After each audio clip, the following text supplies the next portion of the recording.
আসসালামু আলাইকুম। আজ আমি আপনাদের বাচ্চাদের এই আমব্রেলা ফ্রকটি তৈরি করে দেখাবো। আশা করছি আপনারা পুরো ভিডিওটি মনোযোগ সহকারে দেখবেন, তাহলে ইনশাল্লাহ খুব সহজেই তৈরি করতে পারবেন। তবে এই ফ্রকটি আপনারা এই একই মাপে 10 থেকে 12 বছর বয়সী বাচ্চাদের জন্য তৈরি করতে পারবেন। আর এটা একটু আমি ভিন্ন পদ্ধতিতে কেটেছি। যদি আপনারা এইভাবে কেটে ফ্রকটি তৈরি করেন তাহলে এই আমব্রেলা ফ্রকটির সামনের অংশ ঝুলে যাবে না। তবে ভিডিওটি আপনাদের অবশ্যই শুরু থেকে শেষ পর্যন্ত দেখতে হবে, তাহলে খুব সহজেই তৈরি করতে পারবেন। এখানে আমি ফ্রক তৈরি করার জন্য 2.5 গজ কাপড় নিয়েছি। প্রথমে কাপড়টিকে খুলে ভাঁজ করে নিব। এখানে আমি 1 বাজে 2 পার্ট করে নিয়েছি। এখন মাঝখান থেকে আরও একটি ভাঁজ দিয়ে 4 পার্ট করে নিচ্ছি।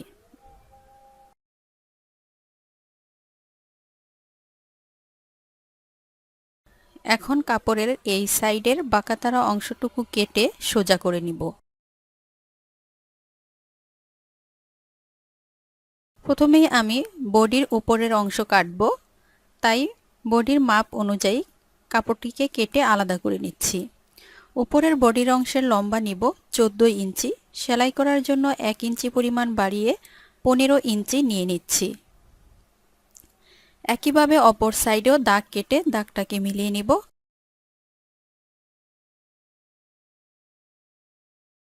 এবার এই দাগ অনুযায়ী কেটে নিচ্ছি।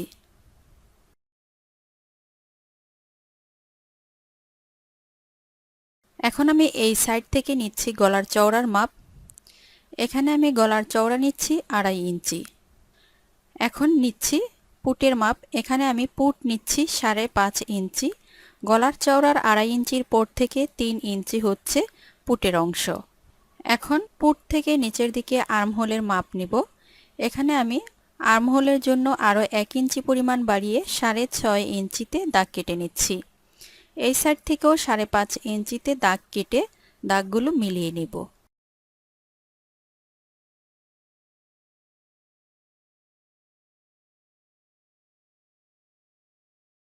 এখন নিচ্ছি গলার লম্বার মাপ। সামনের গলার জন্য লম্বা নিচ্ছি 5 ইঞ্চি আর পিছনের গলার জন্য লম্বা নিচ্ছি 3 ইঞ্চি।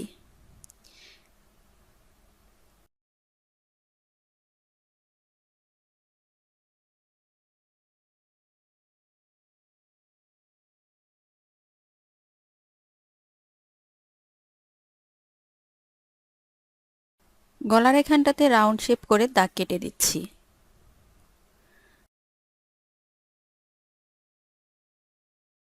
কাঁধের এখানটাতে 1/2 ইঞ্চি পরিমাণ ডালু করে দাগ কেটে নিব। এতে করে কাঁধের এই অংশটুকু সুন্দর মতো সেট হবে। এখন এই সাইড থেকে নিচ্ছি বডির মাপ।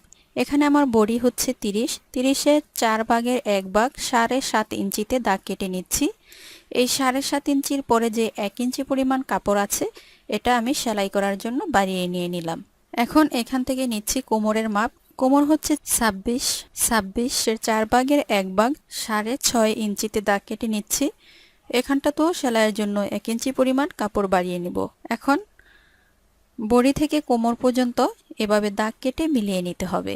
কোমরের এখানটাতে একটু রাউন্ড করে দাগ কেটে দিব 1/2 ইঞ্চি পরিমাণ উপরের দিক থেকে। এতে করে ফ্রকের কোণাগুলো ঝুলে যাবে না, সব দিকে সমান থাকবে। হাতার এখানটাতে রাউন্ড শেপ করব, তবে এভাবে ইঞ্চি টেপ ধরে মিডল পয়েন্ট বের করে দিচ্ছি। এখন এখান থেকে 1.5 ইঞ্চি ভিতরের দিকে এভাবে রাউন্ড শেপ করে দিব। এটা যেহেতু একটু বড় বাচ্চাদের জন্য তৈরি করা, তাই একভাবে হাতার অংশটাকে কাটতে হবে। হয়ে গিয়েছে দাগ কাটা। এবার এই দাগ অনুযায়ী কেটে নিব। তবে প্রথমেই পিছনের গলার মাপ অনুযায়ী কাটতে হবে। এরপর ভিতর থেকে একটি পার্ট সরিয়ে নিয়ে সামনের গলার মাপ অনুযায়ী কেটে নিব।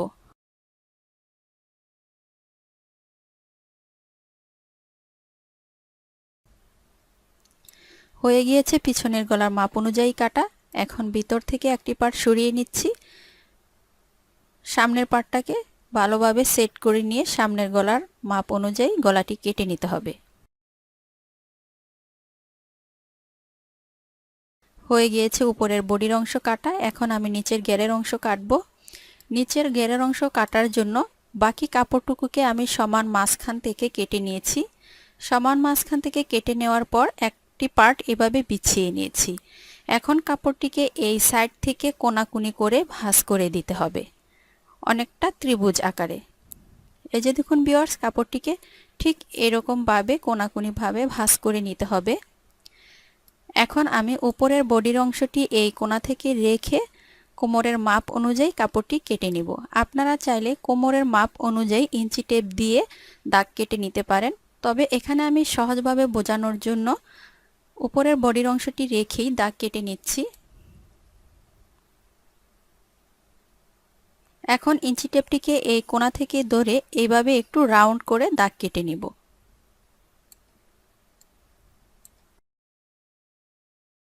হয়ে গিয়েছে কোমরের অংশে দাগ কাটা। এখন আমি এই দাগ থেকে নিচের দিকে লম্বার মাপটি নিব।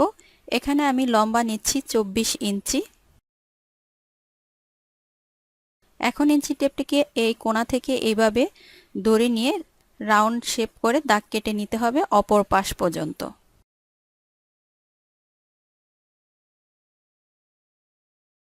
হয়ে গিয়েছে রাউন্ড শেপ করে দাগ কাটা। এবার আমি এই দাগ অনুযায়ী কেটে নিব।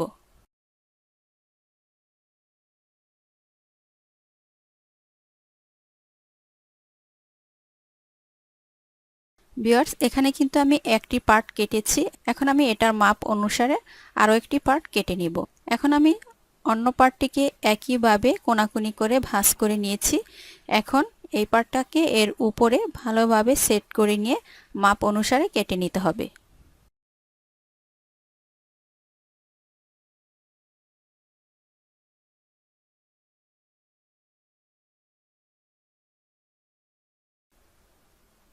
হয়ে গিয়েছে দুটি পার্ট কাটা। এখন আমি আপনাদের এটা সেলাই করে দেখাবো, তবে পাইপিং করার জন্য এখানে আমি এভাবে কোনাকুনি করে কাপড় কেটে নিব বাকি কাপড় টুকরো থেকে। এখানে আমি 1 স্কেল পরিমাণে কাপড় কেটে নিচ্ছি। পাইপিংয়ের কাপড়টি অবশ্যই এভাবে কোনাকুনি করে কাটবেন, এতে করে সুন্দর মতো সেট করতে পারবেন। এখানে আমি প্রয়োজন অনুযায়ী কেটে নিব যতটুকু দরকার হবে। এখন আমি আপনাদের এটা সেলাই করে দেখাবো। প্রথমেই আমি উপরের বডির অংশের গলার অংশটুকু সেলাই করব। বডির অংশের কাপড়টিকে উল্টো সাইডে রাখবো আর পাইপিংয়ের কাপড়টিকেও উল্টো সাইডে রেখে তারপরে সেলাই করব। এভাবে এক সাইড থেকে রেখে চারপাশ ঘুরিয়ে সেলাই করে নিব।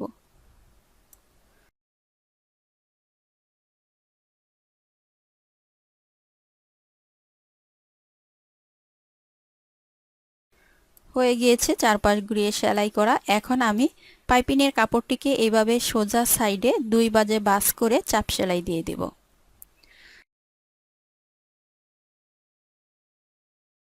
আপনারা এই সেলাইগুলো একটু লক্ষ্য করে দেখবেন, তাহলেই বুঝতে পারবেন।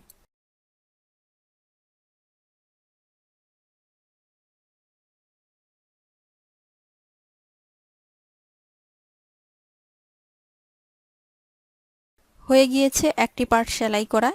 এখন আমি একইভাবে অপর পার্টটিও সেলাই করে নিব।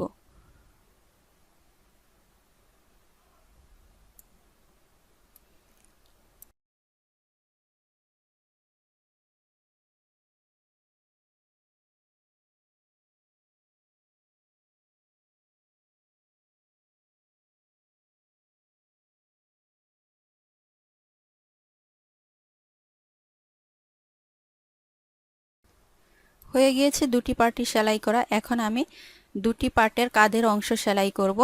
একটি বডির অংশ সোজা সাইডে রাখবো আর অপর বডির অংশটি উল্টো সাইডে রেখে দুটি কাঁধের অংশ সেলাই করে জোড়া দিয়ে দিতে হবে।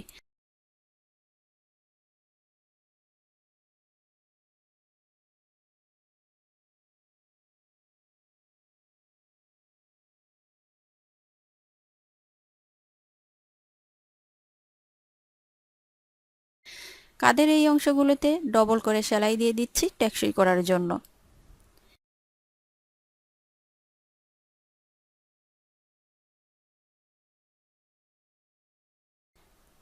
একইভাবে অপর সাইডের কাঁধের অংশটিও সেলাই করে নিচ্ছি।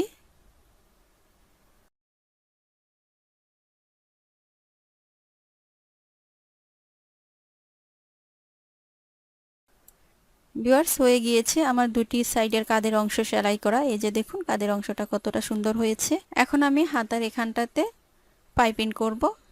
গলার অংশে যেভাবে পাইপিং করেছিলাম ঠিক একইভাবে পাইপিংয়ের কাপড়গুলো এভাবে রেখে তারপরে সেলাই করে দিব।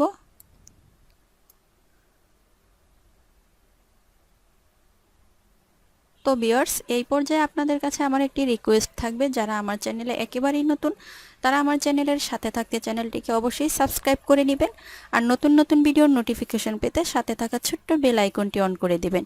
আর যারা অলরেডি আমার চ্যানেলটি সাবস্ক্রাইব করেছেন তাদেরকে জানাই অসংখ্য ধন্যবাদ।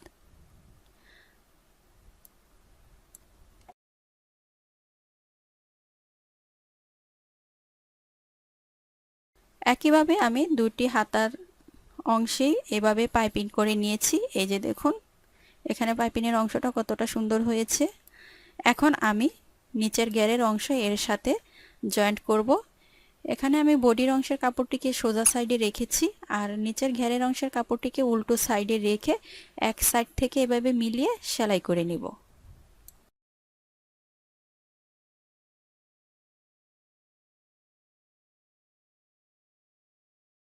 এই অংশগুলোতেও টেকসই করার জন্য ডবল করে সেলাই দিয়ে দিবেন। একইভাবে আমি অপর পাশের ঘেরের অংশটিও সেলাই করে জোড়া দিয়ে নিয়েছি। এই যে দেখুন কোমরের এই অংশগুলো কতটা সুন্দর হয়েছে সেলাই করা। এখন আমি দুটি সাইড একত্রে রেখে এভাবে বডির মাপ অনুযায়ী সেলাই করব। বডির অংশ থেকে সেলাই শুরু করে একেবারে নিচে ঘের পর্যন্ত সেলাই করে দিব।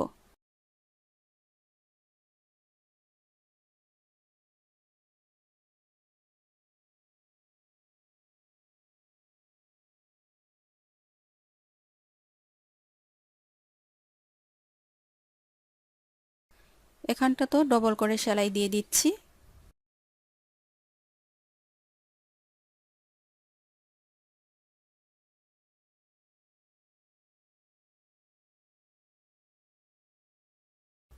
একইভাবে অপর পাশটিও সেলাই করে নিব। ভিউয়ার্স, হয়ে গিয়েছে এখানে আমার জামার দুটি সাইড সেলাই করা। এখন আমি নিচের ঘেরের অংশ সেলাই করব। নিচের ঘেরের অংশ সেলাই করার জন্য কাপড়টিকে প্রথমে এভাবে 1/2 ইঞ্চি ভাঁজ করতে হবে। এরপর আরও একটি ভাঁজ দিয়ে এর উপরে চাপ সেলাই দিয়ে দিতে হবে। আপনারা যদি এর চাইতে আরও চিকন করে সেলাই করতে চান তাহলে ভাঁজটি খুব চিকন করে দিয়ে তারপরে সেলাই করে নেবেন। তো ভিউয়ার্স, তৈরি করা হয়ে গেল আমার এই আমব্রেলা ফ্রকটি। আমার এই ভিডিওটি যদি আপনাদের কাছে ভালো লেগে থাকে তাহলে অবশ্যই একটি লাইক দিবেন আর আপনার ফ্রেন্ডসদের মাঝে শেয়ার করবেন, এতে করে তারাও নতুন নতুন কিছু শিখতে পারবে যারা এই ধরনের কাজ পছন্দ করেন। আর আমার চ্যানেলটি অবশ্যই সাবস্ক্রাইব করে রাখবেন। ভিডিওটি শেষ পর্যন্ত দেখার জন্য ধন্যবাদ। ভালো থাকবেন, সুস্থ থাকবেন আর পরবর্তী ভিডিও দেখার জন্য অনুরোধ রইল। আল্লাহ হাফেজ।